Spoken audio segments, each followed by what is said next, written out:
नमस्कार, मी श्री म्हात्रे सर, संचालक म्हात्रे क्लासेस, पेझारी, अलिबाग. आज आपण कॅप राऊंड 3ची प्रोसेस काय ते आपण बघणार आहोत. कॅप राऊंड 3चे नियम बघणार आहोत. नीट UG 2025-26 कॅप राऊंड 3 प्रोसेस. आता या प्रोसेसमध्ये कॅप राऊंड 3मध्ये कोणत्या सीट अवेलेबल आहेत ते बघूया आपण. Available seat for cap round 2. 1. Seat not allotted during round 2. म्हणजे कॅप राऊंड 2मध्ये ज्या सीट अलॉट झाल्या नाहीत त्या कॅप राऊंड 3मध्ये असतील. Second, seat vacant due to non joining और cancellation by candidate allotted in round 1 और राऊंड 2. म्हणजे ज्या कॅन्डिडेटना राऊंड 1 आणि राऊंड 2मध्ये सीट अलॉट झाली होती असे कॅन्डिडेट की ज्याने सीट जॉईनिंग केलं नाही किंवा कॅन्सल सीट केली अशा सीट राऊंड 3मध्ये असतील. आता following type of candidate are eligible for seat allotment in round 3. म्हणजे राऊंड 3साठी कोणकोणते कॅन्डिडेट इलिजिबल आहेत तो आता भाग आपण बघूया. 1. Register candidate who did not fill choices in round 1 and round 2. म्हणजे ज्या कॅन्डिडेटने रजिस्ट्रेशन केलेलं आहे, नीट UG 2025-26चं रजिस्ट्रेशन केलेलं आहे, परंतु त्यांनी राऊंड 1ला आणि राऊंड 2ला कोणत्याही प्रकारचे चॉईस फील केले नाहीत असे कॅन्डिडेट इलिजिबल आहेत राऊंड 3साठी. आता second, candidate who are join in round 2 but did not fill status retention form. म्हणजे असे कॅन्डिडेट की ज्याने कॅप राऊंड 2मध्ये कॉलेजला जॉईन केलेलं आहे पण कॉलेजला कोणत्याही प्रकारचं स्टेटस रिटेन्शनचा फॉर्म भरलेला नाही असे कॅन्डिडेट राऊंड 3ला इलिजिबल असतील. आता third, the register candidate who participate in round 1 and round 2 but did not get any seat allotted in round 1 and round 2. म्हणजे असे कॅन्डिडेट की ज्याने कॅप राऊंड 1मध्ये आणि 2मध्ये पार्टिसिपेट केला आहे परंतु त्यांना कॅप राऊंड 1 आणि 2मध्ये कोणत्याही प्रकारची सीट अलॉट झालेली नाही असे कॅन्डिडेट राऊंड 3साठी इलिजिबल असतील. पुढचं, candidate who have register in round 3. म्हणजे ज्या कॅन्डिडेटने राऊंड 3मध्ये रजिस्ट्रेशन केलेलं आहे ते या राऊंडमध्ये इलिजिबल असतील. आता पुढे दिले, the candidate who have fill fresh references for round 3.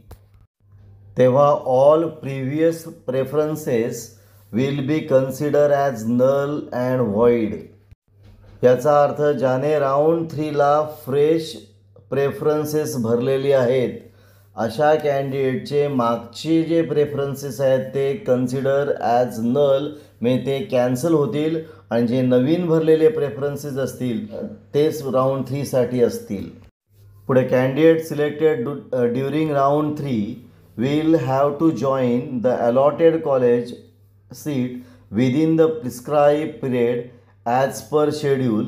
It is mandatory for candidate to join the allotted seat in round 3.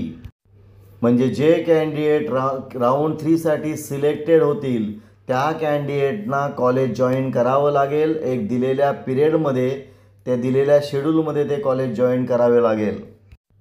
It is mandatory for candidate to join the allotted seat in round 3. The candidate not eligible for round 3. मग round 3साठी कोणते candidate eligible नसतील तर ते आता आपण बघूया.